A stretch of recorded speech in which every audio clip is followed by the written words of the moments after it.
The Truth Girls. Hi everyone, it's Sonia here. I got some more updates for you. First of all, I'd like to say thank you everybody for your prayers for my mom. I went to see her today. She's doing okay. She looks great. She seems to be feeling better. Wow, praise the Lord. My mom looks okay. The only problem is the nursing home where she's at is getting really fed up with her wandering. Like, she'll just keep wandering up and down the halls and going into people's rooms, and they want her to stay in her room. You guys have seen her room. It's really small. Anyway, long story short, my mom won't stay in her room and the management's getting really fed up. But the thing is, like, the public CHSLD places will not accept new people. She's already approved. We found a new place for her. She's approved to go to a really, really good place. We're so happy with the place that they found her. Oh my gosh, it's not like one of these horrible, crappy ones. It's a great place. She's a level 1 priority. She's going to be moved to a place where they can take better care of her as far as her dementia issues go. But for now, the place she's at is pretty much stuck with her. They won't move her now, especially now that she's positive. The last thing that CHSLDs want to do is bring in people with COVID. And as far as I can tell, the hospitals don't want them either. Actually, in LaSalle, they opened a temporary hospital inside a hockey arena specifically to put the COVID patients from the seniors' homes. That sounds actually really awful. Can you imagine being a senior with maybe dementia or something and then being put in a hockey arena for weeks on end? Anyway, my mom's not going to end up in a hockey arena. Okay, so I have some updates for you. Actually, it's good news. Things are looking up. Not done with the good fight yet, but things are going okay. I just want to let you know also, I have a Facebook. Please like me on Facebook, even though I'm censored. Shadow banned. Also, please sub to my backup channel just in case. It's Truth or Girls TV. Also, I have Patreon, patreon.com/thetruthorgirls. So thank you for your support. And the CaLO2 pellet pouches are still available. They release CaLO2 gas when activated by the humidity in the air. This eliminates odors and viruses, bacteria, fungus, and mold. And also, I now have these, which are so cool. These are CaLO2 pellets. These are big, big pellets. So one of these is enough to purify 10 gallons of water. The prepper stores are all out of these, but I hooked it up so that I can get them and you guys can get them. So they're good for purifying a large amount of water. You do not want to put this in 1 quart or liter and drink it. But if you put in a quarter liter, what it does is it makes a good cleaning solution, which does the same thing basically as the pouch. It eliminates odors, but on a spot application, and also destroys viruses, bacteria, fungus, and mold. So please check out the link for more info. It's 15% off for the pouches, and no shipping and handling even if you live in Canada, and the pellets are also available at a good price. So, okay, here are the updates. Good news for once. First of all, Quebec is definitely moving towards reopening. They now have a concrete plan in place for reopening the schools. They're going to be opening the daycares and the grade schools, but not the high schools. So obviously this is to provide childcare for the people who will then be going back to work. So the plan right now is high schools will be closed until September 1st. I'm sure the kids in high school, a lot of them will be happy about that. Grade schools and daycares outside of Montreal will open May 11th, and grade schools and daycares in Montreal will reopen May 18th. But they're saying that the reopening of schools depends on the situation staying stable, and they're also specifying that putting your kid back in school is not mandatory. School will not be mandatory, so parents who prefer to keep their children at home will not be penalized in any way. And this is especially to reassure the parents of children who suffer from chronic medical conditions. And there will be a limit of 15 students per class. I don't know how they intend to make that happen, because Quebec classrooms are notoriously oversized. Good news also for America. Several states are now in the process of reopening, preparing to ease coronavirus restrictions. These states include Colorado, Mississippi, Minnesota, Montana, and Tennessee, without the means to screen systematically for infected people who may be contagious but asymptomatic, and to trace their contacts with others they might have exposed. It's becoming apparent that keeping the economy closed is unsustainable. So these states are joining Georgia, Oklahoma, Alaska, and South Carolina, who have already taken steps to restart their economies following a month of government-ordered lockdowns. And everywhere, health authorities also warn that testing and contact tracing must be vastly expanded before shuttered businesses can be safely reopened on a wide-scale basis. But of course, this isn't going to happen because they don't have the means to do it. Still going to have to reopen. Of course, Bill Gates always has something to say about everything. Bill Gates explains how the United States can safely ease coronavirus restrictions.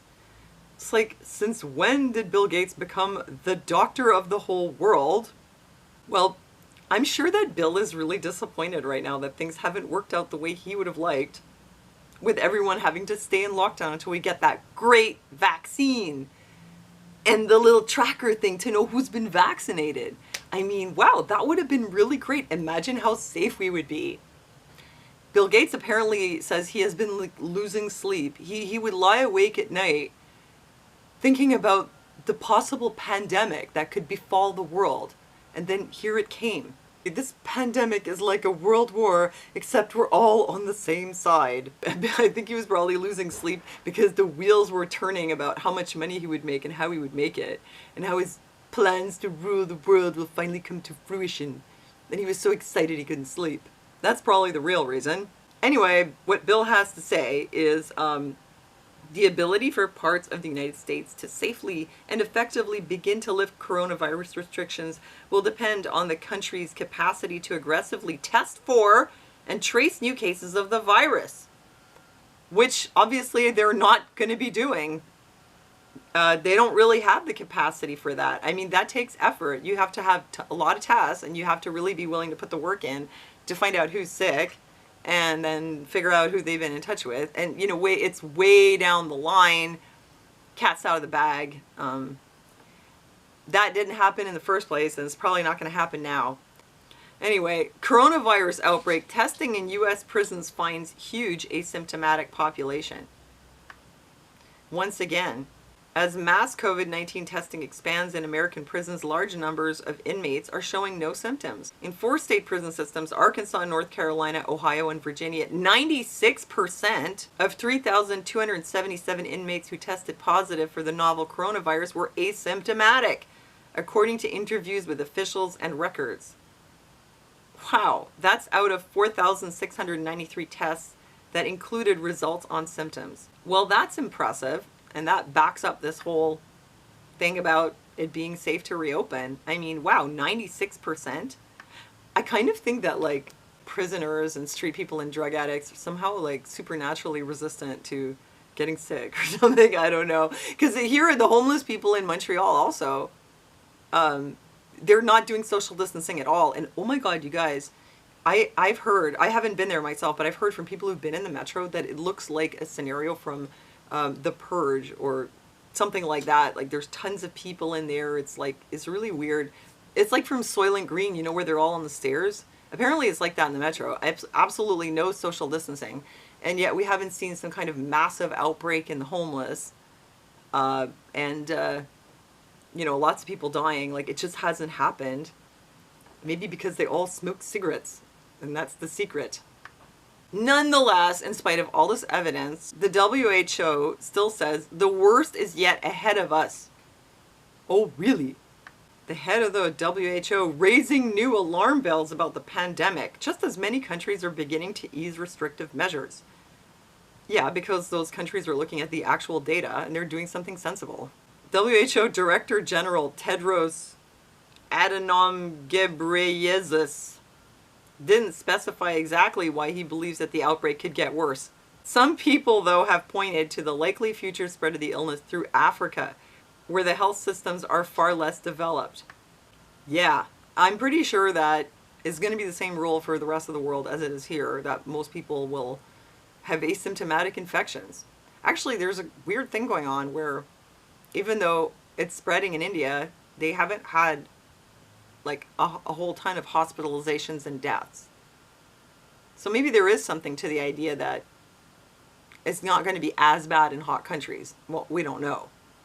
I think that Ted is very chummy with Bill Gates, and that he's in on the whole thing, the plan to scare us into staying in our houses until we get the great vaccine. I think that it has something to do with money, in the pharmaceutical industry. Dirty, dirty. Here's something else that you should know. This whole Big Brother aspect of it, though, it's real. Quebec prepares for their Big Brother for the second wave. See, as we're reopening, though, our government is saying, yeah, we're trying to get as many people naturally immune now as we can so that the second wave in the fall won't be so bad, but they're expecting a second wave. And what they're doing is they're planning to use tracking apps to avert the second wave by tracking you personally with your smartphone, and also with an app that interacts with other people's devices. So there's an app that's based on Bluetooth technology that permits your cell phone to exchange information with all the other phones that you cross during the day. And this way you will know if you've been too close to someone who's carrying the virus. Also, there's GPS location services which will permit a third party to know at any time where you are. This way, the movements of all those who are supposed to be in quarantine could be tracked. Yeah, maybe not only just the people who are in quarantine, though, May. In England, they've rolled out an app, COVID Safe app. And here was someone's experience with it. It sent her a message. The COVID Safe app has detected you are now over 200 kilometers from your nominated home address. Please register your reason for travel by calling this number. Oh, 1-300-1-MY-GOV. Call your gov within 15 minutes of receiving this SMS. Thank you. Yeah, that's a little creepy. Here's one more thing on the radar, on my radar. The now disruption of the food chain. Tyson Foods chairman warns the food supply chain is breaking. A lot of people had been told to kill their chickens, dump their milk, smash their eggs, and let their vegetables rot. And then afterwards, with people in the plants getting sick, they decided that they had to shut down the whole plant. And they're warning now that millions of pounds of meat will disappear from the national food supply chain as the coronavirus outbreak forces food processing plants to shutter. So yeah, this whole issue of your food supply getting disrupted is very real. That could probably do a lot more damage than the virus itself. One thing that really makes no sense is the way they told them to destroy so much food. Like, why would you destroy all those eggs? Eggs can keep for a very long time. Vegetables can be frozen. There are right now many, many food banks in America who don't have any food to give to the people who use the food banks. So there are people actually going hungry. Their food banks, they can't find food, and meanwhile the food is like rotting in piles. I'm pretty sure there could have been a way better way to handle the situation. That's something I'm really concerned about. Anyhow, other than that, and the fact that Big Brother is trying to track you, things are looking up with the new stages of reopening in Quebec and in America. So keep it up. I think that you guys, all of us here on the internet, have made a dent. So let's keep it up. And thank you again for praying for my mom. I'm happy to say she seems to be doing well today. My mom is a total rock star. I first said, yes, my mom is like Keith Richards. She will just blaze through this. She'll be okay. And then I was kind of worried when they said her oxygen levels were going down. But hey, she like bounced right back up. For today anyway, let's hope it keeps going that way. So thank you for your prayers. God bless you guys. We pray for you every day. Gunnar and I always say prayer for you. So thanks for joining me in the chat. And don't forget to check out the links for the pouches. I like the way they smell. And the tabs, which you can use to make your own spray. Don't drink it though. It's a cleaning product. So that's it, you guys. God bless. Thanks for listening to me, and I'll see you next time.